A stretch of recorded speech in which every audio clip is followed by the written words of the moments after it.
ہم نے تو وہ کرنا ہی ہے. وہ ہے نا بڑا خوبصورت سا شعر جو میں صحیح شاید نہ پڑھوں, اس کے لیے پہلے سے ہی معافی چاہتی ہوں آپ سے, کہ اس کی وہ جانے اسے پاس وفا تھا کہ نہیں, فراز تم اپنی سی نبھائے جاتے. سو ہمیں اپنی سی نبھائے جانا ہے. انہوں نے بند بنانے تھے, نہیں بنائے, کسی نے اپنا حصے کا کام کیا یا نہیں کیا. ہم نے جو مدد کرنی ہے اپنے بھائیوں کی, اپنے ان لوگوں کی جو کہ اس وقت بے سر و سامان ہے, جنہیں ہمارے سہارے کی مدد کی ضرورت ہے, ہم نے وہ ضرور کرنی ہے. اور پلیز کیجیے گا, جو کچھ آپ کر سکیں اس میں بڑھ چڑھ کر ضرور حصہ ڈالیے گا. آج کا جو شو ہے اس کی تفصیل آپ کے ساتھ شیئر کروں گی. آج آپ کی پروگرام میں کے پہلے حصے میں ملاقات جو ہے وہ مفتی دوست محمد مزاری صاحب سے ہے. ہم نے آج بات چیت جو کرنی ہے, چونکہ رمضان المبارک کے فوراً بعد بہت سارے لوگ جو کہ دل میں آرزو لیے ہوتے ہیں بیت اللہ کی زیارت کی اور پھر حج کی فرض کی ادائیگی کی, سو وہ اس مرحلے اس پروسیس میں ہوتے ہیں. سو آج حج سے جڑی بھی بہت ساری ایسی معلومات جو کہ جب ہم مناسک حج یا پھر سفر کا ارادہ کریں تو ہمیں علم میں ہونی چاہیے. ہم وہ آپ کے ساتھ ڈسکس کریں گے تاکہ آپ اگر یہ ارادہ رکھتے ہیں یا سوچ رکھتے ہیں یا نیت باندھ رہے ہیں یا پھر آپ کے آس پاس کوئی ایسا موجود ہے جو کہ اس سفر کی طرف جا رہا ہے, تو ہم اس میں اپنا حصہ ڈال سکیں اور اس کے کچھ ایسی انفارمیشن جو کہ آپ کے لیے شریعت کے پوائنٹ آف ویو سے ضروری ہو وہ آپ تک پہنچا سکیں.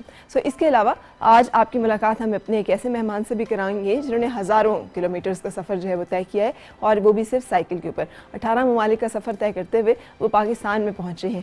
سو ان کے یہ جو داستان سفر ہے یہ بھی آپ کے ساتھ ہم شیئر کریں گے. عامر نذیر سے ہماری گپ شپ ملاقات بھی شو کا حصہ ہے, اور اس کے ساتھ ساتھ ہمارے ایک ایسے اینکر جو پہلے خبریں پڑھتے تھے اور اب آج کل آپ کو پولیٹیکل اور نیوز پروگرام جو ہے اسے ہوسٹ کرتے ہوئے نظر آتے ہیں, اسے اینکر کرتے ہوئے نظر آتے ہیں, امیر عباس سے ملاقات بھی آج شو کا حصہ ہے. سو ایک بریک پہ رکتی ہوں میں, اور بریک پہ جانے سے پہلے ایک کالر بھی ہیں میرے ساتھ. السلام علیکم. خیریت, آج صبح صبح کال. کیا حال ہے؟ میں ٹھیک ہوں, آپ کیسی ہیں؟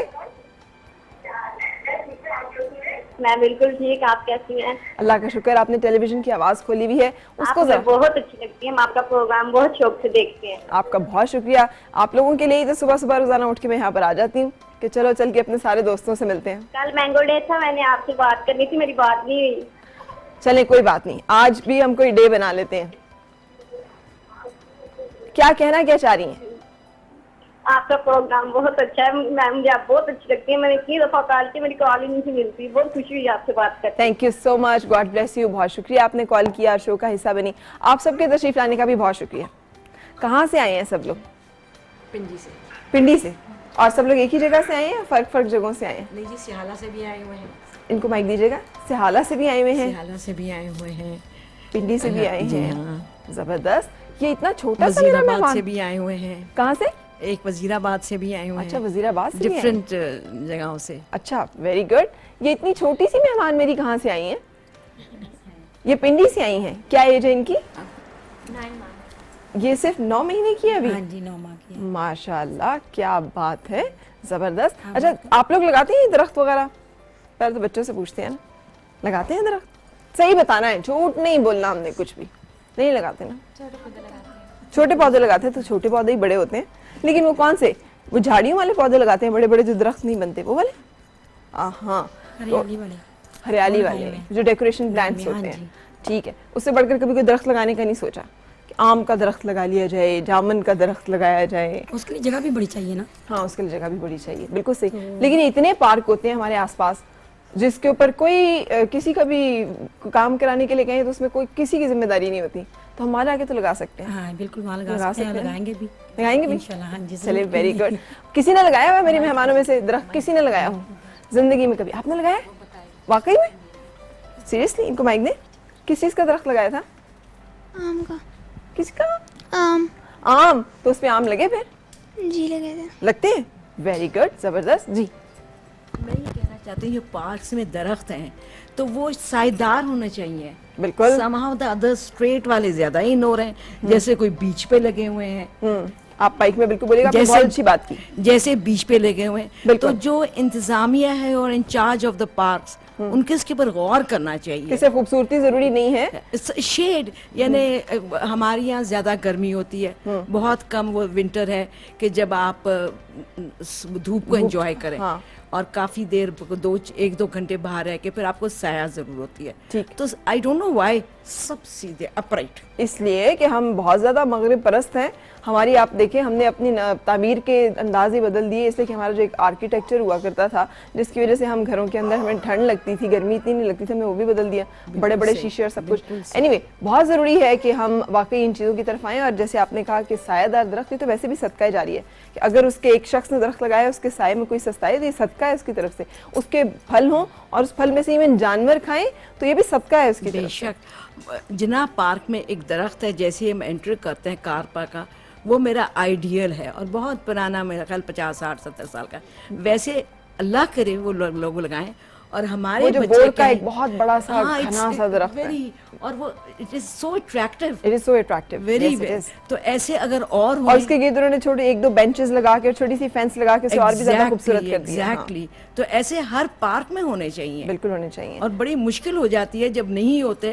لیکن آپ جیسی نظر بھی تو ہونی چاہیے جسے پتا ہے کہ شہر میں اس جگہ پہ ایسا ایک درخت موجود ہے جس کے نیچے جا کے آپ کو سکون. کتنے لوگوں کو یہاں پتا تھا کہ وہ درخت جو ہے وہ کہیں موجود ہے. پارک میں بھی ہے جہاں وہ ایٹنگ پلیسز ہیں.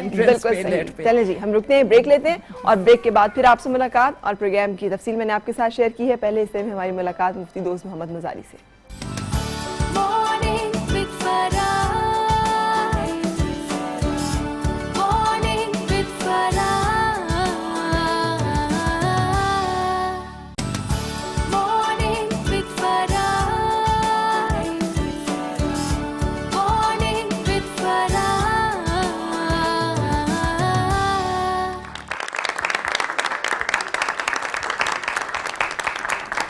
خوش آمدید اور صبح خیر جناب. جس میں نے آپ کو بتایا تھا کہ پروگرام کے پہلے حصے میں اب ہم بات کرنے جا رہے ہیں ان لوگوں سے متعلق جو کہ اپنے دل میں حج بیت اللہ کا ایک شوق, زیارت کا ایک, اور فرض کی ادائیگی کا ایک لگن دل میں رکھے ہوئے ہیں, اور انہوں نے مرحلہ سر انجام دینا ہے. آج کل اپلیکیشنز اپنی سبمٹ کرنی ہیں اور بہت جلد انشاءاللہ بہت سارے لوگ جو ہے وہ پاکستان سے حج کی ادائیگی کے لیے جائیں گے. سو اس کے لیے کیا چیزیں ہمیں علم میں ہونا ضروری ہیں, کیا شرائط ہیں, کیا آداب ہیں, کیا تقاضے ہیں, کیا ضروریات ہیں, یہ تمام چیزیں جو ہیں آج ہم بات کریں گے مفتی دوست محمد مزاری صاحب سے. السلام علیکم. وعلیکم السلام. اچھا مفتی صاحب, پہلے تو حج کی فرضیت کا بتائیے گا. ویسے تو ہمیں پتہ ہے کہ ہم سب پہ فرض ہے اور اسلام کے 5 ارکین میں سے ایک رکن بہت اہم جو ہے وہ حج بھی ہے, لیکن یہ کس پہ فرض زیادہ ہوتا ہے اور اس کے لیے کیا ضروری ہے, کون سا شخص سمجھے کہ اب اس کے لیے حج ادا کرنا ضروری ہو گیا؟ نحمدہ و نصلی علی رسولہ الکریم, اما بعد, اعوذ باللہ من الشیطان الرجیم, بسم اللہ الرحمن الرحیم, وللہ علی الناس حج البیت من استطاع الیہ سبیلا.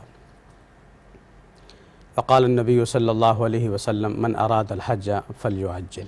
صدق اللہ العلی العظیم. جیسے کہ آپ نے بتایا کہ حج اسلام کے ارکان میں سے ایک رکن ہے, اور اللہ تعالیٰ رحیم اور کریم ذات ہیں کہ اس پاک ذات نے اپنے احکام میں بڑی سہولت پیدا فرمائی ہے.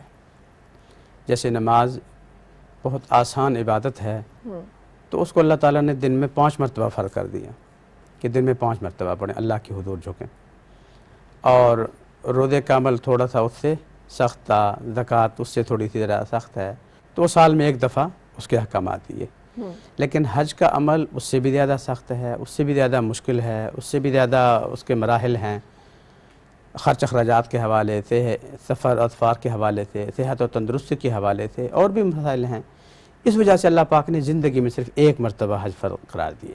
ٹھیک, کہ 1 مرتبہ آپ نے حج ادا کر لیا تو آپ کا فریضہ ادا ہو گیا. تو اللہ پاک نے اس میں سہولت بیان. اللہ تعالیٰ یہ بھی حکم فرما سکتے تھے کہ جس کو اللہ نے گنجائش دی ہے وہ سد دی ہے وہ ہر سال حج کریں, لیکن بہت مسائل پیدا ہوتے, بہت ساری مشکلات پیدا ہوتی. اللہ پاک نے اس لیے آسان فرما دیا. اور قرآن پاک میں ارشاد فرمایا وَلِلَّهِ عَلَى النَّاسِ حِجُّ الْبَيْتِ, لوگوں پر اللہ کے گھر کا حج کرنا لازم ہے, لیکن من استطاع الیہ سبیلا, جو وہاں تک جانے کا طاقت اور استطاعت رکھے. صحیح. اور استطاعت اور طاقت کا مطلب یہ ہے کہ ایک تو جانی اعتبار سے, جسمانی اعتبار سے آدمی کے اندر استطاعت اور طاقت ہو, مطلب لولا لنگڑا نہ ہو, اندھا نہ ہو, مریض نہ ہو, بہت ضعیف اور بیمار کے وہاں تک سفر ہی نہ کر سکتا ہو, مطلب ایسی کیفیت نہ ہو, ٹھیک, بلکہ اچھے صحت ہو اور تندرستی کی حالت میں ہو. یہ پہلا فرض ہے. ٹھیک. اور اس فرد کی نسبت سے میں ضمناً یہ بات بھی عرض کر دوں کہ ہمارے ہاں جو ابھی تو الحمدللہ کچھ بہتری آئی ہے، وگرنہ پاک ہندوستان و ان علاقوں میں یہ تصور تھا کہ حج کی فرضیت تب ہوتی ہے جب بندہ بالکل بوڑھا ہو جائے، جی جی، جب باقی تمام فرائض ادا ہو جائے. مجھے بتائیے گا، فرائض بھی، اور کہتے ہیں جی بس ابھی ہم فراغت ہو گئی ہے زندگی ہر کام سے فارغ ہو گئے تو پھر حج کریں گے. یہی میں آپ سے سوال کرنا چاہ رہی تھی مفتی صاحب کہ بیٹیاں بیٹھی ہوئی ہیں جناب، ان کی شادیاں کرنی ضروری ہیں. اب مجھے بتائیے کہ کیا ایسا شخص جس کے پاس کے مالی استطاعت موجود ہے لیکن وہ سمجھتا ہے کہ اس کی جوان بیٹیوں کی شادی کا فریضہ بھی انجام دینا ہے، تو کیا اس پہ حج پہلے ادا کرنا ضروری ہے یا اس کو بیٹیوں کی شادی پہلے کرنا ضروری ہے؟ دیکھیں، جو اللہ تعالیٰ کی طرف سے فرائض مقرر کردہ ہیں اس میں کوئی رو رعایت نہیں ہے. نماز کا وقت ہو گیا، اب ساری چیزیں پیچھے چلی گئی، دکان بھی، کاروبار بھی، شادی بھی، خوشی غمی سب پیچھے چلی گئی. رمضان آ گیا، اب ساری چیزیں آگے پیچھے ہو گئی. اس طرح جو حج کا فریضہ ہے، جب اللہ تعالیٰ نے حج کی استطاعت عطا فرمائی جسمانی اعتبار سے اور مالی اعتبار سے، اب اس کے بعد بیٹے کی شادی ہے، بیٹی کی شادی ہے، گھر بنا رہے ہیں، یا والدہ نے ابھی تک حج نہیں کیا، یا والد صاحب کو ابھی تک حج نہیں کروایا، اس طرح کی جو وہ ہمارے ہاں عرف عام میں یہ تصور ہے، یہ چیزیں حج کے اس میں رکاوٹ نہیں ہیں. صحیح. اگر اللہ تعالیٰ نے ایک آدمی کو استطاعت عطا فرما دے، شرعی اصولوں کے اعتبار سے حج اس پہ فرض ہو گیا، اب اگر اس کی بیٹی ہے، اس کا بیٹا ہے، گھر کے مسائل ہیں، شادی کے مسائل ہیں، ان چیزوں کی وجہ سے حج کے فریضے کو مؤخر نہیں کر سکتا، اس اور میں اگر صرف تاخیر اتنے نہیں کر پیسے ہیں سکتا. کہ یا تو وہ بیٹی کی شادی کر لے گا یا پھر وہ حج ادا کر لے گا. کیونکہ دیکھیے آج کل ہم نے اسلامی اصولوں کے مطابق تو نکاح کو رہنے نہیں دیا نا. ہمارا تو آج کل شادی کا فریضہ جو ہے وہ اب تو کروڑوں تک بھی بات جا پہنچی ہے، جو پیسہ بے درے لٹانے پہ آتے ہیں لوگ، ورنہ ایک عام سے عام شادی کے اخراجات بھی ہزاروں اور لاکھوں میں تو ضرور ہیں. بالکل ٹھیک ہے. پہلی بات تو یہ ہے کہ جیسے کہ میں نے عرض کیا ہے کہ شادی اور یہ گھر اور یہ جو چیزیں ہیں حج کے فریضے میں رکاوٹ نہیں ہیں. صحیح. حج مقدم ہے، ان سب چیزوں سے مقدم ہے. صحیح. سب سے اللہ کا فریضہ پہلے ادا کریں اور باقی سارے کام اللہ تعالیٰ خود کرا دیں گے. ٹھیک. اور دوسری بات یہ ہے کہ بالکل آپ کی بات درست ہے، جو شادی بیاہ اور یہ جو ہمارے ہاں رسومات یہ چیزیں آ گئی ہیں، شرعاً تو یہ چیزیں نہیں ہیں. صحیح. آپ صلی اللہ علیہ وآلہ وسلم نے تو یہ ارشاد فرمایا ہے کہ شادی نکاح جس قدر مطلب آسان ہوگا، جس قدر کم خرچ ہوگا، جس قدر اس میں آسانیاں پیدا ہوگی، اسی قدر اس میں برکتیں ہوں گے. یہاں تک کہ صحابہ کرام نے شادیاں کی، آپ صلی اللہ علیہ وسلم کو بھی نہیں پتہ چلا. جی. لیکن آج کل تو اللہ معاف فرمائے، شہرت ہے، دکھاوا ہے، برادری ہے، چودھری بن ہے، فلانا ہے، کیا کیا چیزیں ہمارے بیچ میں آ گئی ہیں. اب ہم ادھار قرض لے کے بھی شادی، یہ تو ناجائز ہے، حرام ہے. اب ناجائز اور حرام کام کی وجہ سے اللہ کے احکام کو ہم چھوڑ دیں گے؟ قطعاً ایسا نہیں. تو اس لیے اگر شادی کرنا بھی ہے تو وہ تو حج رکاوٹ نہیں ہے، وہ رکاوٹ نہیں ہے. دو فریقین بیٹھ جائیں، گواہوں کی موجودگی میں ایجاب و قبول کر لیں، 2 منٹ میں نکاح ہو گیا. صحیح. تو شرعاً شادی اسی کو کہتے ہیں، شرعاً نکاح اسی کو کہتے ہیں. اس سے بڑھ کر جو معاملات ہیں وہ ہمارے علاقائی معاشرتی رسومات اور رواج وہ چیزیں ہیں. اچھا، اب حج کی طرف واپس آتے ہیں. آپ نے بتایا کہ حج کی ادائیگی کے لیے ضروری ہے کہ ہم مطلب ہمارے پاس استطاعت ہو، اور استطاعت میں یہ ضروری ہے کہ ہمارے پاس اتنا جسمانی اور مالی طاقت ہو کہ ہم وہاں پہ جا کر اخراجات افورڈ کر سکیں اور حج ادا کر سکیں. تو بھلے ہمارے پاس اس کے علاوہ اور اتنے پیسے نہیں ہیں کہ ہم نے بیٹی کی شادی کے لیے بچائے ہوئے ہیں یا کچھ، تو پھر ہمیں مقدم ہے کہ ہم فریضہ حج ادا کریں. اور کیا شرائط ہیں حج کے لیے؟ ہاں، یہ ہے کہ حج کے اخراجات جو راستے میں یا وہاں کے قیام کے دوران آئیں گے وہ بھی آپ کے پاس ہونے چاہیے، اور اس دوران جو گھر کے اخراجات ہیں، گھر کے اخراجات وہ بھی آپ کو ادا کرنے ہیں. یعنی پیچھے آپ کے پاس اتنے وسائل ہوں کہ پیچھے گھر کا نظام چلتا رہے. یہ بھی ضروری ہے. اس طرح بغیر انتظامات کیے جانا یہ بھی ٹھیک نہیں ہے. ٹھیک ہے. لیکن اس قدر انتظامات ہو گئے، اللہ پاک نے انتظام کر دیا، یہ معاملہ فرض ہو گیا. اور یہ بات بیچ میں ضمناً آپ کو عرض کروں، یہ بھی بڑی اہم بات ہے جو آپ نے فرمائی نا، شادی بیاہ کی وجہ سے پیسے استعمال کر لیے، خرچ کر لیے، اب کوئی نہیں ہے. اب حج کا فریضہ ایسا ہے کہ اگر ایک آدمی کے پاس ایک ٹائم میں پیسہ آ گیا، جائیداد کی شکل میں، میراث کی شکل میں، کاروبار سے، کسی بھی ذریعے سے اس قدر مال آ گیا تھا، اور صحت بھی اس کی تھی، مال بھی آ گیا تھا، بنیادی طور پہ یہ 2 چیزیں ہیں، یہ دونوں چیزیں مہیا ہو گئی، اور اس نے سستی کی، اور نتیجہ جو خدا نخواستہ وہ پیسہ استعمال ہو گیا، اڑ گیا، ضائع ہو گیا. اب اس کے بعد وہ پیسہ نہیں رہا تو اس کے باوجود حج کا فریضہ اب اس سے ساقط نہیں ہوگا. پھر وہ کیا کرے گا؟ اب وہ جو بھی کرے, کیا وہ ادھار لے کے جائے؟ ادھار لے, قرض لے, اس کا جو بھی انتظام کرے, کیونکہ یہ تو بڑی اہم چیز ہے نا. نہیں مفتی صاحب, یہ پھر شریعت کی روشنی میں آپ کہہ رہے ہیں کہ مطلب ہاں شریعت کی روشنی میں, اس لیے کہ اللہ تعالیٰ نے تو آپ کو اسباب دے دیے تھے. شریعت نے تو جو آپ کو جن شرائط پہ حج فرض کیا تھا وہ شرائط اللہ کی طرف سے آپ کو مل گئے تھے. آپ کی اپنی کمی کوتاہی ہے. اب اللہ تعالیٰ کے فریضے کی کمی کوتاہی کی سزا تو ملنی ہے. اچھا مجھے یہ بتائیے, اور آپ صلی اللہ علیہ وسلم نے فرمایا کہ جس کو اللہ نے وسعت دی, گنجائش دی, اسباب دیے حج کے فریضے کے, اور وہ اس سال پہ اگلے سال پہ ٹالتا رہا, بیٹا ہے, بیٹی ہے, شادی ہے, اور یہ کاروبار ہے, کام ٹالتے رہے, وہ ہے, اور زندگی کا کچھ پتہ ہے کس لمحے موت آ جائے, تو آپ صلی اللہ علیہ وآلہ وسلم نے ارشاد فرمایا کہ جس کے اوپر حج فرض ہو گیا اور اس کے باوجود اس نے کسی سبب سے ایسے بلا وجہ بلا شرعی عذر اس نے سستی کوتاہی کی. شرعی عذر کیا ہوگا؟ شرعی عذر میں صحت نہیں ہے, مال نہیں ہے, اس طرح کی رکاوٹیں. اب مجھے عورت اور کے بارے میں پھر بتائیے. مر گیا تو آپ صلی اللہ علیہ وآلہ وسلم نے فرمایا مجھے اس سے کوئی غرض نہیں, وہ یہودی بن کے مرا یا نصرانی بن کے مرا, مجھے اس سے کوئی غرض نہیں. اس حد تک تنبیہ. اچھا مجھے یہ بھی بتائیے گا کہ عورت کا معاملہ, کیونکہ عورت تو بعض اوقات اپنی مالی وسائل کے لیے محتاج ہوتی ہے اپنے شوہر کی. اگر شوہر کے پاس اتنی مالی استطاعت موجود ہے لیکن وہ بیوی کو حج نہیں کرواتا یا وہ اس کو پیسے نہیں دیتا, تو کیا بالغ ہر مرد, مومن عورت اور مرد کے لیے یکساں طور پہ احکامات ہیں, یا یہ حکم استطاعت کا اور اس کا صرف مرد کے لیے ہے؟ چونکہ خاتون جو ہے وہ اگر مالی طور پہ محتاج ہے مرد کی اور وہ نہیں ادا کر سکتی تو پھر اس کے ساتھ کیا معاملہ ہے, اس کے لیے کیا حکم ہے؟ دیکھیں شرعی اعتبار سے جو ملکیت کا تصور ہے وہ مرد کا علیحدہ ہے, عورت کا علیحدہ ہے. صحیح. مرد کے لیے حکم تو یہ جو سے میں نے عرض کیا, اس کے پاس اتنا مال آ گیا, وہ اپنا حج ادا کر سکتا ہے تو فی الفور حج کے لیے روانہ ہو جائے. ٹھیک. لیکن خاوند کی جائیداد کی وجہ سے, خاوند کی مال کی وجہ سے بیوی پر حج فرض نہیں ہے. ہاں بیوی پر اپنا آپ کے کہنے کا مطلب یہ ہے کہ عورت پہ حج فرض نہیں ہے, صرف مرد پہ فرض ہے؟ نہیں, خاوند کی جائیداد کی وجہ سے عورت پہ حج فرض نہیں ہے. اچھا. ہاں اگر عورت کی اپنی ذاتی جائیداد ہے, اپنا ذاتی مال ہے, اپنے ذاتی اسباب اور وسائل ہیں کہ جس کی وجہ سے اس پہ حج فرض ہو گیا ہے, تو پھر عورت کے اوپر اس اپنے مال کی وجہ سے حج فرض ہوگا. باقی خاوند کروا دے, والد کروا دے, بھائی کروا دے, وہ ایک علیحدہ چیز ہے, حج ادا ہو جائے گا. لیکن جو حج کی فرضیت ہے وہ اصولی طور پہ اس کے اپنے مال کی وجہ سے ہے. یعنی وہ خواتین جو کہ مالی طور پر اپنے مرد کی محتاج ہیں اور ان کے پاس خود اتنی مالی استطاعت موجود نہیں ہے, ان پہ حج فرض نہیں ہے. نہیں ہے.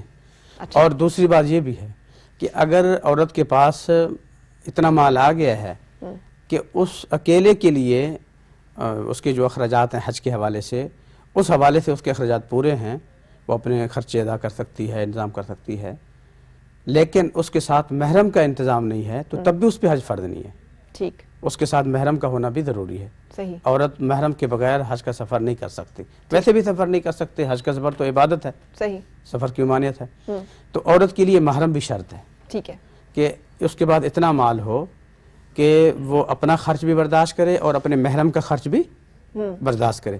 ہاں اگر اتفاق سے ایک عورت کے پاس مال کا انتظام ہو گیا اور ان کے والد صاحب جا رہے ہیں حج پہ, اپنے حج پہ جا رہے ہیں, تو بیٹی ساتھ چلی جائے. خاوند جا رہا ہے تو اس کے ساتھ چلی جائے, بھائی جا رہا ہے تو اس کے ساتھ کوئی محرم رشتہ دار جا رہا ہے تو اس کے ساتھ جا سکتی ہے. لیکن اگر کوئی محرم رشتہ دار نہیں جا رہا تو پھر وہ بغیر محرم کے حج کا سفر نہیں کر سکتی. فرضی طور پہ کسی کو بھائی بنا لیا, کسی کو باپ بنا لیا, کسی کو چاچا بنا لیا, ان کے ساتھ حج پہ چلی گئی تو ثواب کے بجائے گناہ لاتی. اور وہ جو ایک گروپ آج کل کی صورت میں جاتے ہیں اور اس میں کہتے ہیں کہ چاہے انفرادی سفر ہو چاہے گروپ کی سفر ہو, تو محرم کے بغیر سفر نہیں. 8 10 12 15 عورتیں ہیں اور ان کے ساتھ کوئی ایک مرد ہے جو کہ کفیل بن کر یا پھر وہ بن کر جا رہا ہے. آپ صلی اللہ علیہ وسلم کے زمانے میں ایسا واقعہ پیش آیا تھا کہ ایک خاتون گروپ کی شکل میں حج پہ جا رہی تھی. تو صحابی نے عرض کیا کہ رسول اللہ میں جہاد پہ جانا چاہتا ہوں. اس کو ضرورت بھی تھی بڑی اہم, تو ساتھ یہی بتا دیا کہ میری بیوی حج کے لیے جا رہی ہے. تو آپ صلی اللہ علیہ وآلہ وسلم نے ارشاد فرمایا کہ تمہارا جہاد یہ ہے کہ تم جاؤ بیوی کے ساتھ حج کرو, اپنی بیوی کو حج کراؤ, یہ بھی تمہارا جہاد ہے. اور عورتوں کے حوالے سے خاص طور پہ آپ صلی اللہ علیہ وآلہ وسلم نے ارشاد فرمایا کہ حج جو ہے عورت کا جہاد ہے. چونکہ مشکل بھی ہے اور اس میں مسائل بھی عمر پیش کی آتے کوئی ہیں، قید ہے محرم اس کے کے لیے؟ بغیر پھر وہ سفر اتنا اگر بڑا. عمر زیادہ ہو خاتون کی، فرض کیا 60-65 سال سے زیادہ خاتون ہے، تب بھی اس کے لیے محرم کی شرط باقی رہتی ہے یا اس میں تو اور زیادہ ضرورت پڑتی ہے. اچھا ایک واحد فریضہ ہے کہ آپ صلی اللہ علیہ وسلم نے اس فریضے کے جب حج کا احرام باندھا تو اللہ تعالیٰ سے 2 دعائیں فرمائی تھی کہ یا اللہ تو اسے آسان فرما اور قبول فرما. آمین. ہاں قبولیت کی دعا فرمائی اور آسانی کی دعا فرمائی. آپ صلی اللہ علیہ وسلم جہاد بھی نکلے جہاں گردنیں کٹ رہی ہیں، خون بہہ رہا ہے اور اتنی بڑی وہ کیا مشکلات ہیں، وہاں آسانی کی دعا نہیں مانگی، مدد مانگی ہے، لیکن حج کے سفر پہ آسانی کی دعا مانگی ہے. صحیح. اور یعنی اس کا مطلب ہے کہ جب نیت، جیسے ابھی کوئی اگر کرنا چاہ رہا ہے حج تو وہ ابھی سے یہ نیت کر لے، اور کیسے نیت کی جائے گی. اور چونکہ آپ کو پتہ ہے کہ اس میں تو پھر نام قرآن اندازی پہ نکلنا ہے. فرض کیا میرے کوئی کالر، میرے کوئی ویور اس وقت بیٹھا دیکھ رہے ہیں، ان کے پاس مالی استطاعت بھی ہے، ان کے پاس باقی تمام شرائط بھی پوری ہیں، اور وہ نام قرآن اندازی میں بھیجتے لیکن ان کا نام نہیں نکلتا اور ان کا نام نہیں، وہ نہیں جا سکتے. اب مجھے بتائیے کہ اب وہ کیا کریں؟ دیکھیں پہلی بات تو یہ ہے کہ اس سال کے حج کے حوالے سے جو انتظامات، جو معاملات ہیں وہ تو تقریباً فائنل ہو چکے ہیں. سرکاری طور پہ قرآن اندازی ہو چکی ہے اور پرائیویٹ جو ٹور آپریٹرز ہیں انہوں نے بھی اپنی بکنگ وغیرہ مکمل کر لی ہے. ہاں. اب کوئی اتفاق سے کوئی گنجائش کہیں نکل آئے تو میرا اور مطلب بات ہے کہ جو لوگ نہیں جا سکے، لیکن اگر کسی نے کوشش کی، حج کی درخواست دی اور پھر اس کا نام نہیں آیا تو یہ شرعاً معذور کہلائے گا. اچھا، اور اگر خدا نہ خواستہ اگلے سال تک نہیں مہلت ملتی زندگی کی وقت کی اللہ تعالیٰ کی یہ طرف اللہ سے، کے ہاں مجرم نہیں ہوگا. اچھا، اس لیے نہیں ہوگا کہ اس کو جب اللہ نے سہولت دی، اس نے فی الفور انتظام اور کوشش شروع کر دی، صحیح، اور کوشش کے باوجود نہیں جا سکا. ظاہر ہے کہ اب حکومت کی مرضی اور حکومت کی اجازت اور یہ جو معاملات ہیں اس کے بغیر تو بندہ نہیں جا سکتا نا. ٹھیک. پاسپورٹ ہے، ویزے ہیں، مراحل ہیں. پرانا زمانہ تو نہیں ہے کہ اونٹ پہ بیٹھے اور آپ چل پڑے اور جا کے حج کیا 6 مہینے سال کے بعد واپس آ گئے. تو مسائل ہیں، ان ساری چیزوں کو دیکھنا ہے. تو اگر ایسی کوئی صورت ہے تو وہ شرعاً رکاوٹ ہے اور اس کو ہم عذر کہیں گے. ٹھیک. ایک بریک کے لیے رکنے کے بعد پھر آپ سے ملاقات.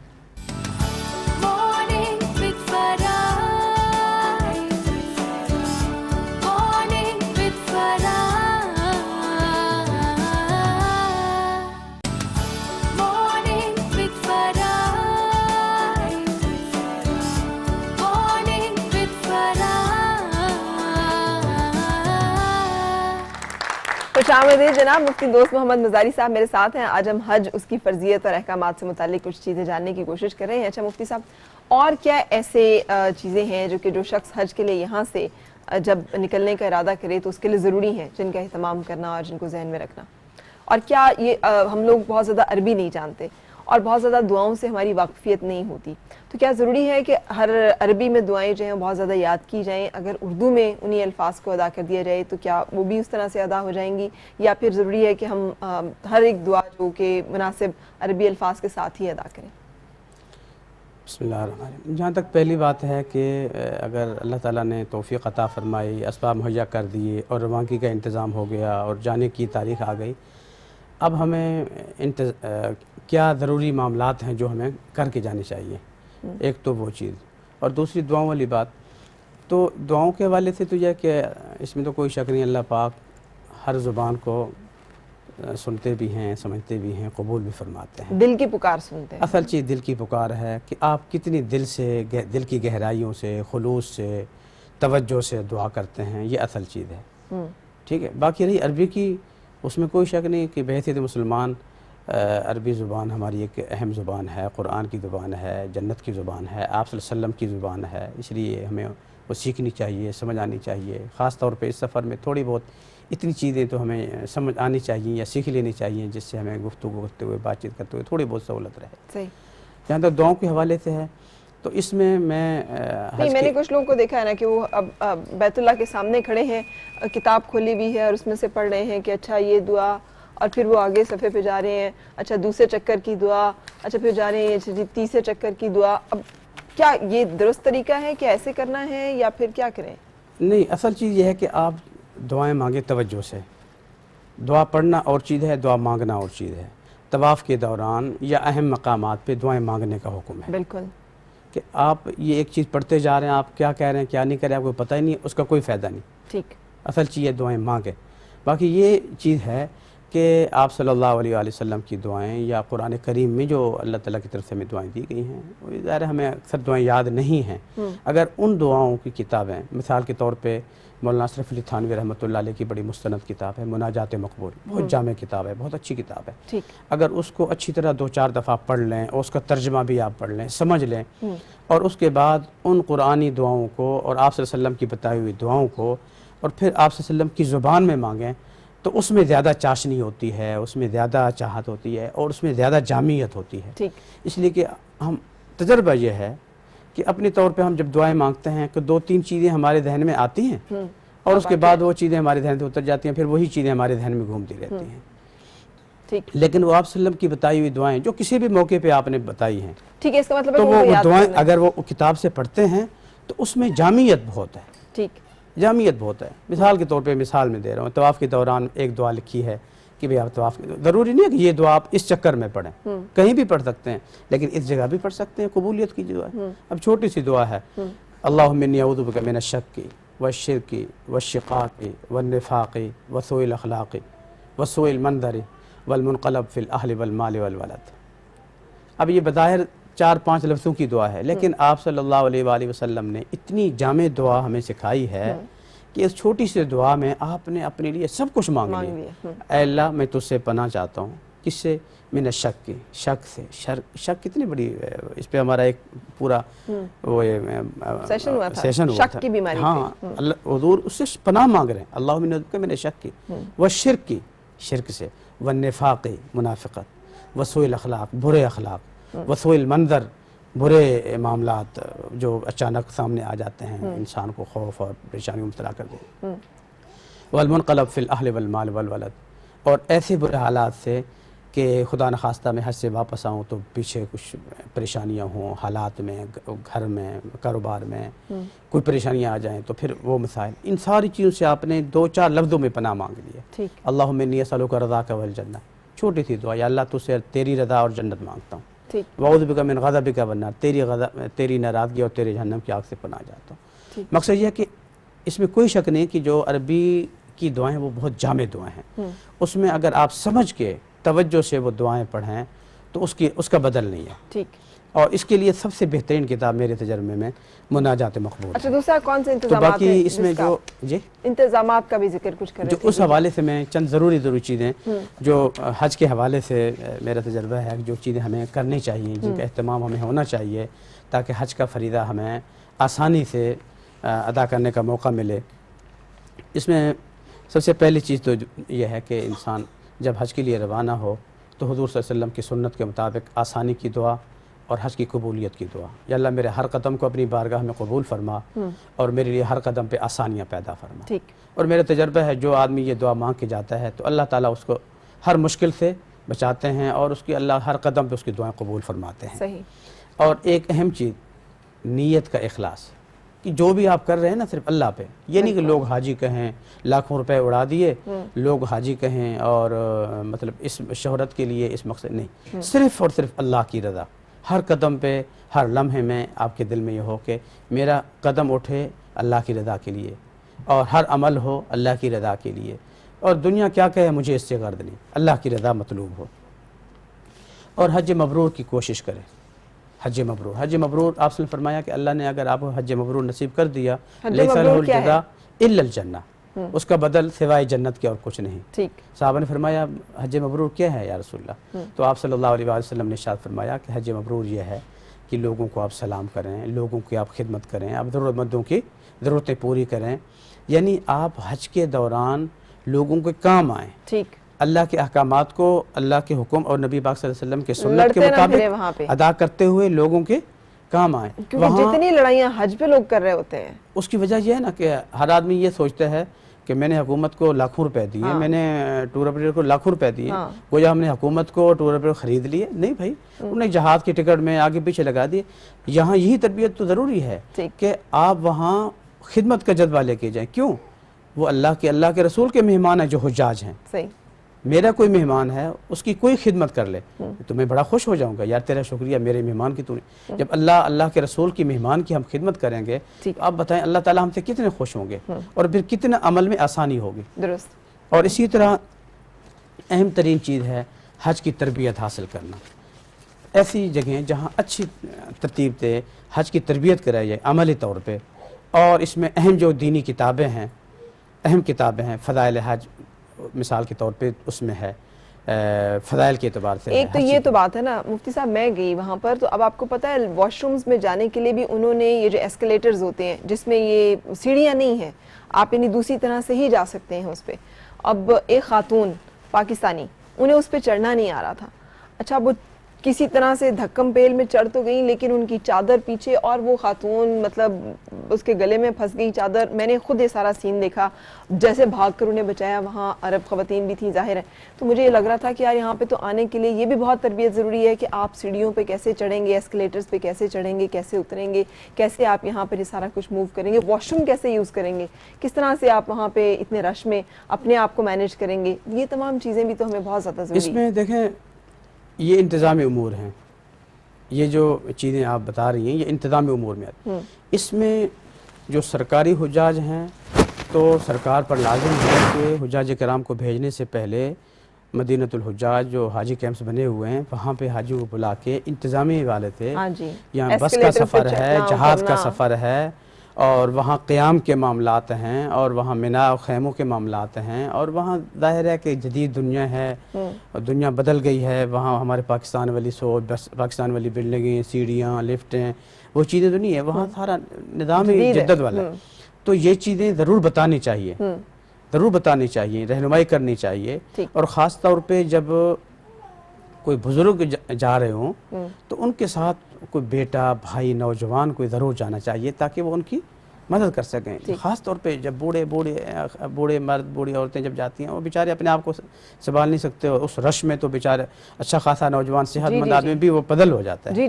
تو اس لیے یہ انتظامی امور کے حوالے سے جو ٹور آپریٹرز ہیں ان کی ذمہ داری ہے, جو سرکاری حجاج ہیں وہ. اچھا آپ اور بھی کچھ چیزیں بتا رہے تھے. جی اسی طرح جو ہے ایک اہم چیز اچھے رفقا کہاں سے لے کر آئیں؟ زندگی میں نہیں ملتے تو حج کے لیے کہاں سے ملیں گے؟ اللہ تعالیٰ دیں گے. زندگی کے سفر میں نہیں ملتے تو حج کے سفر کے لیے کہاں سے؟ حج کے سفر میں مل جاتے ہیں. اچھا, اس میں یہ ہے کہ آپ حج پہ جانے سے پہلے جہاں تربیت لیں, یا جہاں پہ آپ کو آنا جانا, کوئی مفتی صاحب جا رہے ہیں, کوئی عالم جا رہے ہیں, کوئی حاجی جو پہلے حج کر چکا ہے, تو خود بناتے ہیں. ایک تو ویسے وہ حکومت بنا دیتی ہے نا, ایک یہ کہ آپ خود ڈھونڈیں ایسے بندے, اس میں بہت فائدہ ہوتا ہے. میڈم اس میں میرا تجربہ یہ ہے کہ ایک تو آپ کو بہت سارے معاملات میں آسانیاں ہوتی ہیں. بالکل, آپ اکیلے ہیں, میں اکیلا ہوں, 10 بندے ہم اکیلے کھڑے ہیں, کیا میں نے اپنا بوجھ اٹھایا ہوا ہے, میرا اپنا دمدم ہے, میرا اپنا پریشان ہوں, کیا کروں.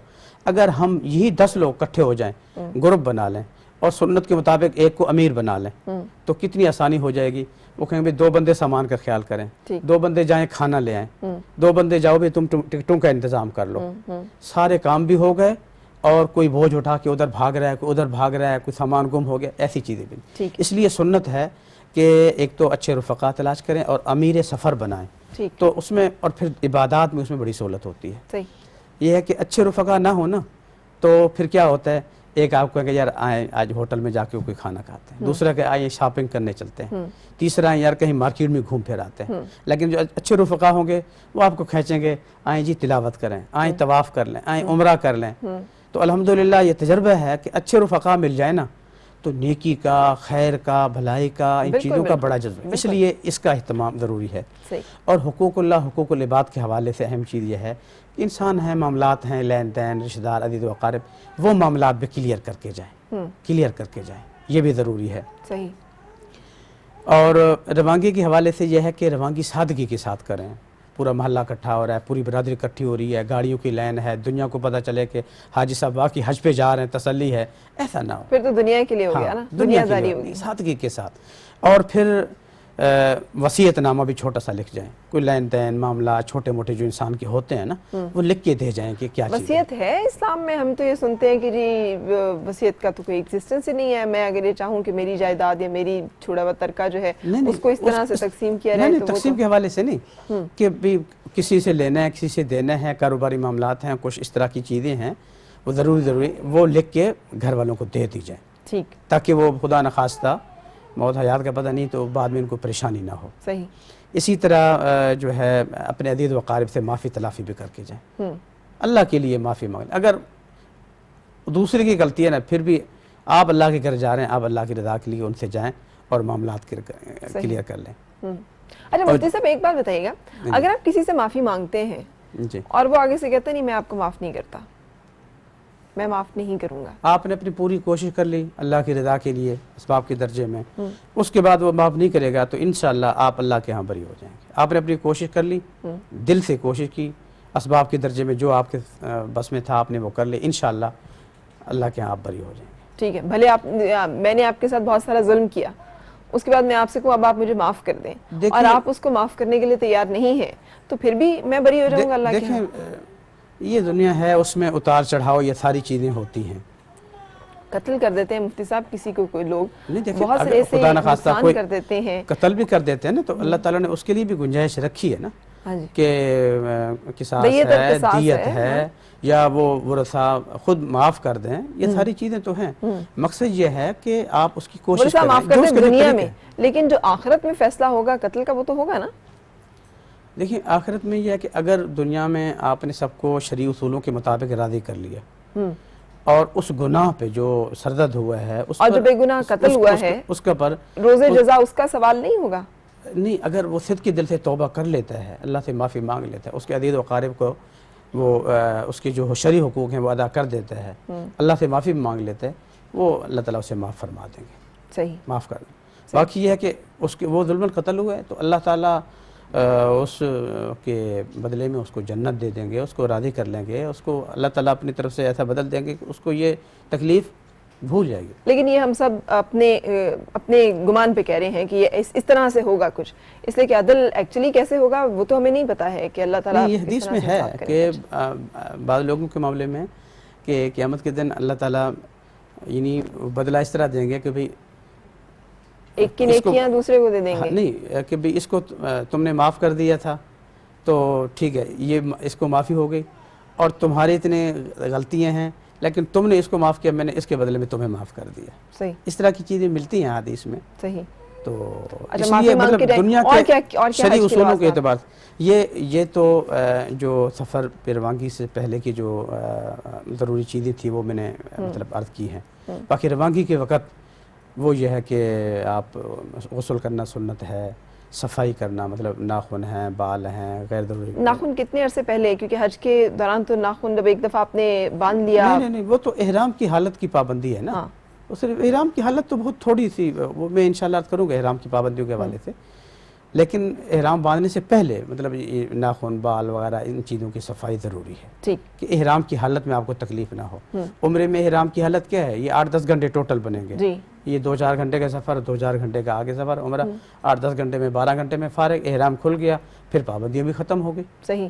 حج کے دوران بھی اسی طرح، حج سے پہلے آدمی صفائی وغیرہ کر لے اور حج کی تیاری کر لے تاکہ دوران حج آدمی نفاست، صفائی یہ ایمان کا حصہ بھی ہے اور انسان کی فطرت بھی ہے. جی. یہ چیزیں اس لیے ضروری ہیں. ٹھیک ہے. اور پھر غسل کر لے، غسل کر کے بہتر یہ کہ سادہ کپڑے پہن لے اور احرام کی چادریں ساتھ لے لے اور ایئرپورٹ پہنچ جائے اور سفر کے لیے صلاۃ السفر پڑھ لے، وہ بھی سنت ہے. صلاۃ توبہ پڑھ لے، اللہ سے گناہوں کی معافی مانگ لے، وہ بھی اچھی بات ہے. اور پھر ایئرپورٹ پہنچ کے وہاں اپنا سامان وغیرہ کا انتظام کر کے وہاں پہ پھر احرام کی نیت سے چادریں باندھ لے مرد. اور عورتوں کا وہی لباس جو ہے وہی احرام ہے، اس میں کوئی مخصوص لباس، مخصوص رنگ، مخصوص کپڑا کوئی نہیں عورتوں کے لیے. صحیح.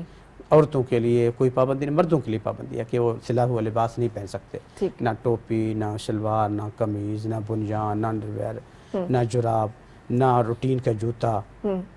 اس طرح کی ساری پابندیاں مردوں کے لیے. وہیں احرام باندھ لیں، احرام باندھ آگے کا سفر شروع کر دیں. جب احرام باندھ لیں گے تو پھر احرام کی پابندیاں شروع ہو جائیں گے. احرام کی پابندیوں کے بارے میں بتائیے. کہ احرام کی پابندی یہ ہے مثال کے طور پر اب احرام کی جب آپ نے نیت کر لی ہے کہ یا اللہ میں نے عمرے کی نیت کر لی یا حج کی نیت کر لی اور اس کے بعد تلبیہ پڑھ لیا، لبیک اللہم لبیک لبیک لا شریک لک لبیک ان الحمد والنعمت لک والملک لا شریک لک، یہ تلبیہ پڑھ کے نیت کر لی. اب احرام کی پابندیاں شروع ہو جائیں گی. احرام کا معنی ہے بہت ساری چیزوں کو حرام کرنا. صحیح. مثال کے طور پہ ناخن کاٹنا جائز تھا، اب نہیں کاٹ سکتے. بال توڑنا جائز تھا، اب بال توڑ نہیں سکتے. یہ جو عام بند جوتا ہم پہنتے ہیں مرد کی، عورتوں کے لیے نہیں پابندی، مردوں کے لیے یہ جو عام بند جوتا پہنتے ہیں اب یہ نہیں پہن سکتے، ہوائی چپل پہنے، کوئی ایسی چپل پہنے کہ جس سے ابھری ہوئی ہڈی اور یہ ٹخنے کھلے رہیں. صحیح. اسی طرح جو عام لباس ہے پہننے کا وہ آپ نہیں پہن سکتے. اسی طرح جو خوشبو وغیرہ ہم استعمال کرتے ہیں احرام کی حالت میں خوشبو استعمال نہیں کر سکتے، اس میں بالکل احتیاط کریں. جب تک احرام میں ہیں نہ صابن استعمال کریں خوشبو والی اور نہ خوشبو استعمال کریں، نہ کوئی اور چیز استعمال کریں. بالکل ٹھیک. تو یہ احرام کی چند پابندیاں ہیں کہ جن کا خیال کرنا ضروری ہے. بالکل سے ہم مائنڈ اپ کر رہے ہیں اپنی گفتگو کو. کچھ اور اگر آپ کہنا چاہیں، بتانا چاہیں اس حوالے سے تو وہ بتا دیجیے. بتانے کے لیے بہت ساری چیزیں ہیں، مختصراً میں انشاءاللہ کر دیتا ہوں، پھر آگے مزید اس پہ انشاءاللہ ہم گفتگو کریں گے. ایک تو یہ ہے کہ حج کے فرائض، حج کے واجبات ہمیں صحیح طریقے سے معلوم ہونے چاہیے. ٹھیک ہے. مختصراً یہ ہے حج کے 3 فرض ہیں. احرام باندھنا، اور دوسرا فرض ہے میدان عرفات میں 9 ذی الحج کو جا کے وقوف کرنا. ٹھیک ہے. اور تیسرا فرض ہے 10 ذی الحج، 11 ذی الحج، 12 ذی الحج، ان 3 دنوں کے اندر طواف زیارت کرنا، بیت اللہ شریف کا طواف کرنا. یہ 3 فرض ہیں. اگر عورتیں ان دنوں میں بیمار ہوں اور طواف زیارت نہ کر سکیں تو وہ بعد میں بھی کر سکتی ہیں اور کوئی دم وغیرہ بھی نہیں ہوگا. صحیح. لیکن اگر مرد حضرات نے 10، 11، 12 ان 3 دن میں طواف نہیں کیا تو طواف معاف نہیں ہے، کریں گے لیکن کرنے کے ساتھ ساتھ دم بھی دیں گے. اور جب تک طواف زیارت نہیں کریں گے حج بھی نامکمل ہے، اور جب تک طواف زیارت نہیں ہوگا ہمیشہ کے لیے میاں بیوی کے تعلقات بھی ناجائز اور حرام رہیں گے جب تک طواف نہ ہو جائے. اچھا. ہاں بالکل. یہ حج کے فرائض. اور حج کے واجبات 6 ہیں مختصر. پہلا واجب ہے وقوف مزدلفہ 10 ذی الحج کی صبح یعنی صبح صادق کے بعد نماز فجر سے نماز فجر کی جو اذان ہوتی ہے نا. یہ باقی ہم کسی اور سیشن میں ڈسکس کر لیں گے. آج تک کی گفتگو ہماری یہاں تک رہی، اس کے لیے بہت شکریہ. آپ تشریف لائے اور آپ نے اپنی معلومات جو ہیں ہمارے ناظرین تک پہنچائیں. ہم ایک بریک کے لیے رکنے کے بعد پھر آپ سے ملیں گے.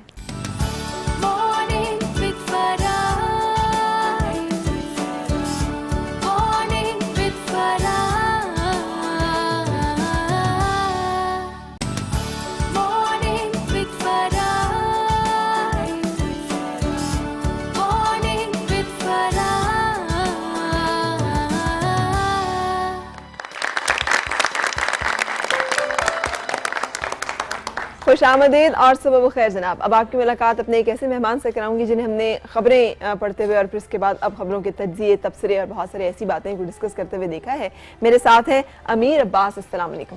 کیسے ہیں آپ؟ تھینک یو سو مچ. کتنے ایک امیر ہیں آپ. بس یہ لوگ ماشاءاللہ اتنے خوبصورت ہیں، ان کی خوبصورتی کی وجہ سے ہم بھی امیر ہیں. یہ لوگوں کی خوبصورتی کی وجہ سے آپ امیر کیسے ہو گئے؟ جب آپ کی سراؤنڈنگز میں اچھے لوگ ہوں گے تو پھر یہی اصل میں آپ کی دولت ہوتی ہے. بالکل صحیح. آپ کے اچھے دوست ہوں، فیملی اچھی ہو آپ کی، تو یہ آپ کی اصل دولت ہے. سب سے بڑی دولت یہی ہے کہ آپ کو دنیا میں اچھے احباب میسر آ جائیں تو دنیا جنت ہو جائے. اسے کہ جنت جو ہم نے سنا ہے اس میں سب اچھا ہے نا. اور اگر سب اچھا یہاں ہونا شروع ہو جائے تو یہی جنت ہے. پھر یہاں پہ کیا کمی ہے؟ اچھا لیکن ایسا ہوتا نہیں ہے.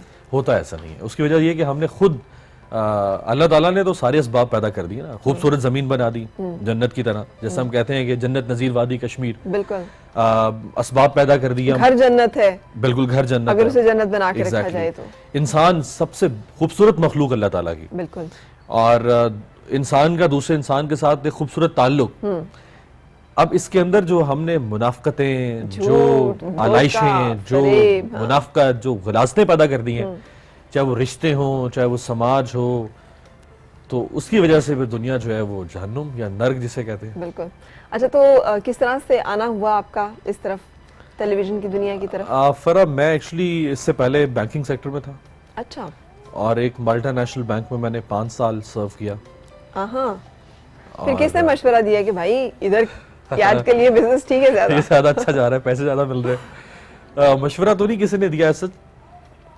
اسکول کالج لائف کے دور سے ایک تو میں نیشنل لیول کا ڈیبیٹر تھا. اچھا.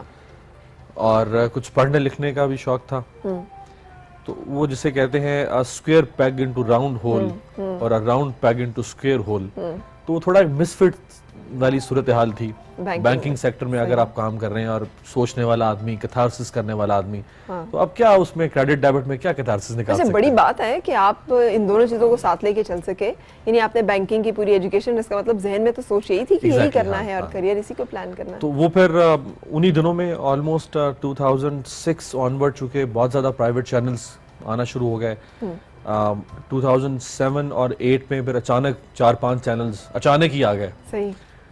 تو پھر میں نے فائنلی 2009 میں سوئچ کیا بینکنگ سے میڈیا کی طرف. ارے مرد کے لیے یہ کریئر سوئچنگ جو ہے, اتنا میجر سوئچ جو ہے, یہ بہت بڑا فیصلہ, زندگی کے بڑے فیصلوں میں سے ایک فیصلہ ہے. شادی سے پہلے کر لیں تو زیادہ بہتر ہے, شادی کے بعد پھر تھوڑا مشکل. آپ نے شادی کے بعد کیا؟ شادی سے پہلے کیا تھا. آپ نے شادی سے پہلے کیا تھا, لیکن ویسے بھی ایک بڑا فیصلہ لینے کے لیے ایک بڑی طاقت چاہیے. پورا کریئر پاتھ آپ کا چینج ہو رہا ہے. تو یہ کیسے آپ نے اپنے آپ کو شفٹ کیا؟